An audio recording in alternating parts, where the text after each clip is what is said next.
আপনারা কিছু দাবি পেশ করেছেন, আসলে এগুলো কোনো বড় দাবি না, একেবারেই মামুলি হালকা দাবি। শুধু একটু সদিচ্ছার প্রয়োজন, শুধু একটু সৎ মানুষের হাতের ছোঁয়ার প্রয়োজন, শুধু সমাজকে নিয়ে দরদের সাথে একটু চিন্তা করার প্রয়োজন। আল্লাহ তাআলার কাছে এই তৌফিকটাই চাই। আল্লাহ যেন সদিচ্ছা, সৎ মানসিকতা এবং একটা ভালো পরিচ্ছন্ন হাত আমাদেরকে দান করে। আমরা যেন নিজেকে দেখার আগে মানুষের প্রয়োজনটাকে দেখতে পারি, এই তৌফিক যেন আল্লাহ আমাদেরকে দান করে ইনশাআল্লাহ।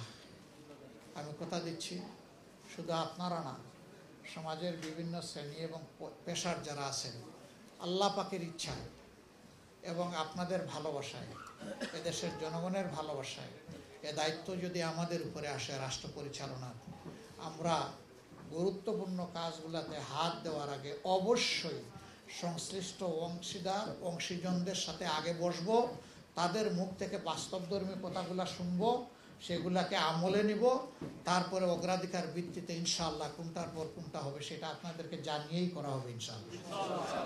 ম্যাক্স, দেশের সবচেয়ে শক্তিশালী 52.5 এন গ্রেডের পিসিসি সিমেন্ট।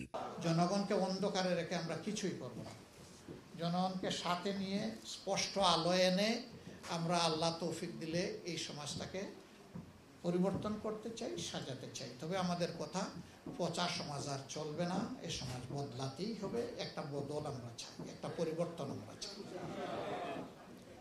সেই পরিবর্তনটা আল্লাহ যেন কল্যাণের দিকে, শান্তির দিকে, সম্মানের দিকে নিয়ে যান। বাংলাদেশ যেন মাথা উঁচু করে দাঁড়াতে পারে। আমরা যেন আমাদের যুব সমাজের প্রত্যাশা পূরণের হাতিয়ারে পরিণত হতে পারে। আর যুব সমাজের জন্য সুসংবাদ তৈরি হোক, আমাদের লড়াই তোমাদের হাতে এই সমাজ তুলে দেওয়ার জন্য। তোমরা প্রস্তুত হয়ে যাও এটাকে ধারণ করার জন্য।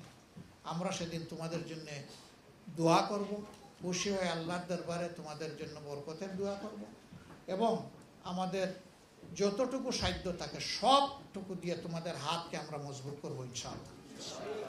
আল্লাহ তাআলা এমন একটি সমাজ সমবেতভাবে সকলে মিলে আমরা যাতে করতে পারি, যেই সমাজে ইনসাফ থাকবে, যেই সমাজ কুরআনী সমাধানের মাধ্যমে চলবে, যেই সমাজে মানুষ মানুষকে সম্মান করবে, ভালোবাসবে, এরকম একটা দরদি সমাজ, মানবিক সমাজ আল্লাহ যেন আমাদেরকে গড়ার তৌফিক দান করেন।